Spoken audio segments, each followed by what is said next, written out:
Some mind-blowing facts about the Beatles. Do you want to know more about the Beatles? Of course, only the ardent Beatles fan would be able to recognize these facts easily. In this video, we will reveal some of the top mind-blowing facts about the Beatles. Stay tuned to find out. Relentless touring. The relentless touring had taken its toll on the Fab Four by the time of their 1966 tour across Europe and Japan, where their concerts were often rendered inaudible by the volume of fan screams. John and George in particular had become tired of touring. Paul remained the most upbeat of the four. Even though the event was recorded, the footage shows that Ringo was uncomfortable throughout the performance. Perhaps it was the time difference or the Beatles' flight to Japan that was delayed by a typhoon and rerouted to Anchorage for a few hours. The Cavern Club. Before their final performance at the Cavern Club on August 3, 1963, the Beatles had already released She Loves You, and it became one of the biggest hits and had already topped the British singles and albums charts. They had outgrown the small Liverpool venue where they first found success, but manager Brian Epstein believed it was important to keep the commitment he had made to the band years before. There was a queue around the block days before they performed, and during their set, the power went out, prompting John to remark, "We should have never come back." 6 months later on the Ed Sullivan Show, the Beatles played in front of 73 million people in America. Stuart Sutcliffe bass position. Neither John nor George wanted to play bass after the bass player Stuart Sutcliffe departed the band in 1961. Thus, Paul was forced into the role. Even so, Paul kept an electric guitar in the studio at all times and often used it to record songs. Paul, for example, provides the blazing guitar solos on Taxman and Good Morning, and he teams up with George on And Your Bird Can Sing for a shimmering dual lead. John, lead guitar. You Can't Do That, I Feel Fine, Honey Pine, Year Blues, I Want You, She's So Heavy, You Never Give Me Your Money, The Ballad of John and Yoko, and Get Back are only a few of the songs in which John, who is usually the group's rhythm guitarist, plays lead guitar. John once told his biographer Ray Coleman, "There's nothing I can do on guitar that George couldn't do better. On the other hand, I'd go nuts if I had to play a chunk rhythm all the time."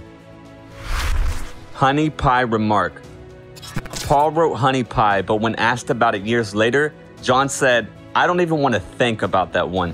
In contrast, George later praised John's guitar work on the song, calling it excellent. In an interview, George remarked that the noise was reminiscent of a brief jazz solo. Timothy Leary on the Beatles. "I declare that the Beatles are mutants," Timothy Leary once declared. "God sent forth these evolutionary agents as prototypes to create a new human species, a newborn race of laughing freemen." EMI Boss Affair.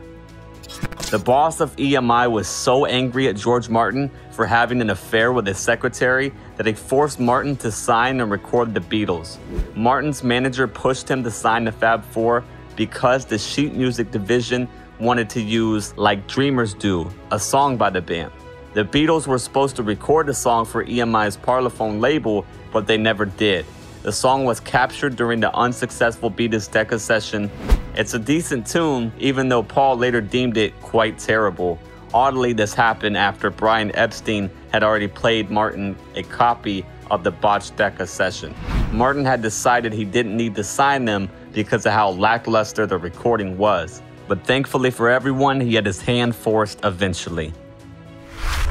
Paul's songwriting influence. Come Together, wrote by John, was given a swampy arrangement at Paul's suggestion. John wrote the I love you, I love you, I love you stanza for Paul's Michelle. Paul revised John's Nowhere Man by adding the line for nobody during the height of Beatlemania. The two rarely spent time outside their frequent songwriting sessions together. It was more of a business alliance than a personal connection. A reporter present during the Beatles' recording of A Hard Day's Night remarked that the pair's incredible ability to be on the same musical wavelength allowed them to complete the piece in a record time. They simply seemed to hum at each other with their guitars, she added, of John and Paul. The Beatles' influence and fame.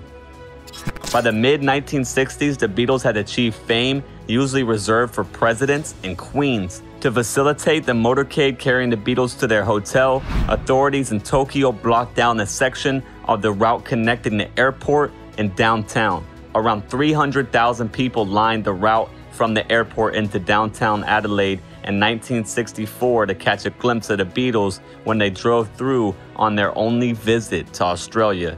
In the now famous press conference from 1966, in which John had to explain and repent for his comments comparing the group's fame to that of Jesus, a reporter asked the Beatles, "What's the most enjoyable part about this adultation, this practical godhood on earth you've achieved?" George whispered into the microphone, "Shh, ignore that." So what are your thoughts on today's video? Please let us know in the comment section below. And if you haven't done so already, make sure to subscribe to the channel so you don't miss any of our incredible videos. Keep an eye out for the next video. Thanks for watching. Bye for now.